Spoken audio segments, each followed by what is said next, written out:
According to Shuketi, Zumpoli and Mohanty, the development of household debt is very influential in supporting economic growth. Why like that? Because when people's welfare increases, the consumption level of household debt also increases, and the higher the percentage, the country shows its economic growth is increasing. However, care must be taken because if the household debt is not monitored and continues to increase drastically, there will be a potential for a banking crisis or inflation to occur. An increase in the household debt in the short term will have a positive impact because when the ratio increases, the economy grows faster and the unemployment rate will decrease. However, in the long term, the increase in the household debt ratio must be monitored and accompanied by adequate money management from the banking and the household side. Therefore, it's a priority to choose productive debt that can generate assets because this is one of the solutions to keeping high household debt in a safe condition and can contribute to the country's economic growth.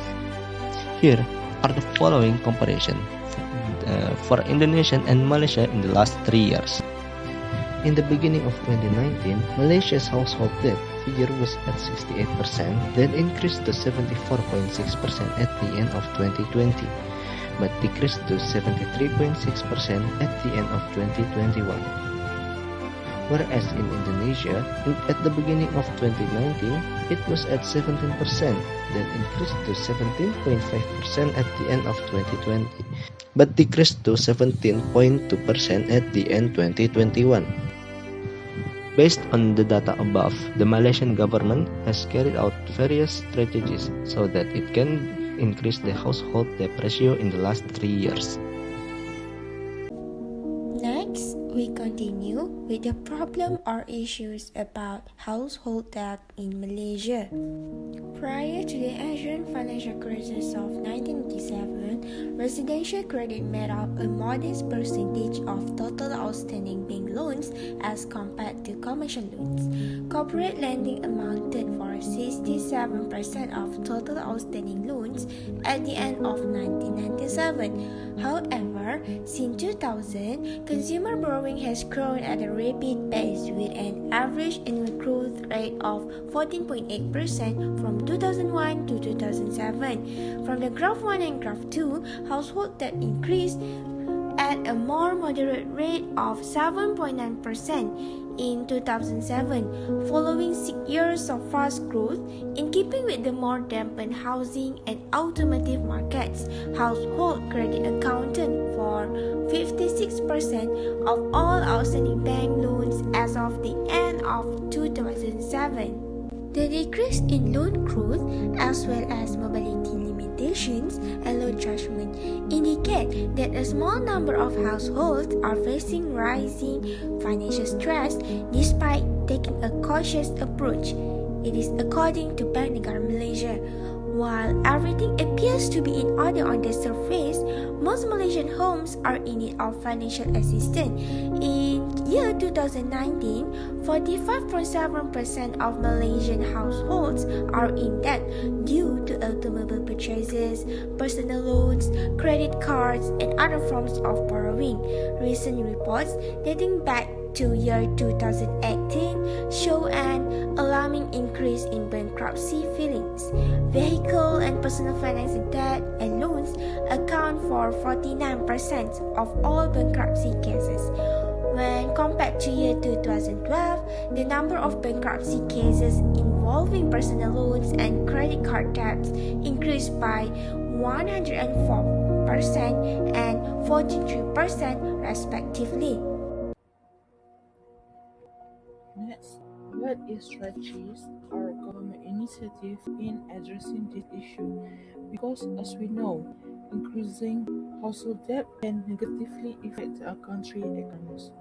We don't want this to happen. So, first, the government has addressed a few initiatives or taken action to curb the increase in household debt. First, in response to the overall problem of increasing household debt, Bank Negara Malaysia has released a new set of guidelines in hopes of alleviating the problem. The new government guidelines which will come into immediate effect are: first, limiting housing loan tenures to 35 years. Second, limiting personal loan tenures to 10 years. Bank Negara Malaysia limiting housing loan tenures from 45 years to 35 years and personal loan tenures to 10 years will make people think twice before borrowing, because they need to take into account whether they are able or not to do a repayment within the given time period. If the situation is like this, people will not borrow more than what they afford to repay. However, for the ones that can afford based on their income and job, it is not a problem for them, because the maximum housing loan tenures for 35 years is more than sufficient for borrowers to settle their housing loans by their retirement age. In addition, limiting loan tenures will no doubt reduce the total amount of interest paid by a borrower, and pre-approved loans will no longer be given to applicants who otherwise will not qualify based on income. But shorter tenures also mean higher repayment amounts every month, which will further add to the already escalating living costs in the country. The second initiative that government take in order to overcome this issue is introducing and encouraging developers to build perumahan mampu milik. As we know, household debt largely come from debt on house. Therefore, government encouraging developers to build more affordable housing than luxury housing. For example, government has launched housing project called as the Prima Homes. Prima Homes is an affordable housing project established under the Prima Act. The aim to this project is to plan, develop, construct, and maintain high-quality housing to middle-income households in key urban areas. The Prima Homes are priced between Rm100,000 until Rm400,000. The last initiative that government takes is establish a KPK. A KPK is Credit Counseling and Debt Management Agency that functions as a financial advisory service. Challenges and limitations of the existing initiative. Firstly, the step that the government takes to address the household debt in Malaysia is to limit housing loan tenures to 35 years. It is a good initiative because it can help people to pay the loan annually at an affordable price along with the 35 years for the loan. But in other aspects, it will affect the income of our country. It can be proven in this situation that Malaysia's household debt has become declining despite the ratio to gross domestic product in the first half of the year 2021. The household debt at that time had an ease term in percentage to the GDP, but not value-wise. This situation can be seen as no problem because the reducing debt does not show that it is a reducing. But in other ways, a housing loan has limited the tenures to 35 years. It is a long period that the loan needs to be reduced annually. This article shows the difference between the one period only, which is the years 2020 and 2021, but the economists point out that the household debt is alarming because they wanted to increase the household debt in that half 1 year. It shows that the initiative addressed by the government can work in parallel with the action in the situation that just happened in the article. They still aim to increase the debt in a short time, even though we know that by the long tenure, the debt will decrease annually. Other than that, limiting personal loan tenure to 10 years is one of the initiatives that is being addressed by Bank Negara Malaysia. The challenge for this initiative is that the period is too short. We know that the shorter the loan tenure, the larger the price that we have to pay annually. As we know, the recent COVID-19 pandemic has had a hard effect on us, especially for many people that are involved in unemployment, and also the rate of consumption in essential things increased because of it. By the article, we can see that the short tenure will be a burden to people who have been hard affected due to pandemics, especially B40 and the one who is involved in unemployment. To sum it up, we can see the challenges and problems that we will face in each initiative that we follow in this issue. Therefore, we can take note of these limitations and shortcomings in each strategy to improve it for the next step. This step can help us to have a better way of addressing the issue and have the effectiveness of the strategy and initiative to help our people and increasing the quality of our country's economy. Next is additional suggestion of the strategies and initiative. For people to reduce their debts, they need to have sufficient knowledge about their income capacity. For some people, they just start borrowing without knowing about their capacity, whether in the long term they can survive in debt or not. Or they will have a financial crisis because of the excessive debt. So the government needs to take the role of an educator in order to fill the people's knowledge about this. For example, the government can organize programs such as talk face-to-face with the financial advisor and the person who wants to do a loan. Here, the people can increase their knowledge, and the result is they will think carefully before doing any loan.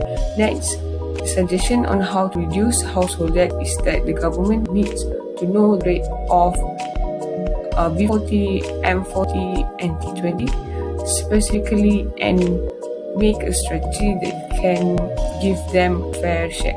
The initiatives have to help them not to make them feel more burdened in terms of money. For example, the government can give a personal loan to B40 in the amount they can get for food, schooling items, and other essential items. The tenure that they have to pay the loan back must be in a period that they can pay in the affordable amount annually. It can mean that the government extends the loan tenure in 20 years and above. It is affordable and enough time for them to pay in case salaries increase due to the economy and time and so on. Lastly, what the government can do is to reduce household debt, is provide the repayment for B40. As we know, excessive debt happens because individuals are unable to repay their debts because of shortage in money and so on. So when the government helps them by giving an additional amount of money, excluding their income, they may be able to pay their debts. We can conclude that the high household loan ratio for Malaysia is a good indicator of economic growth. According to the BNM report, auto, home, and personal finance loans were the main drivers of rising household debt. The condition is very vulnerable since household debt that continues to rise will have the potential to cause a banking crisis. Recent reports dating back to 2018 show an alarming increase in bankruptcy. Vehicle and personal financing debts and loans account for 49% of all bankruptcy cases.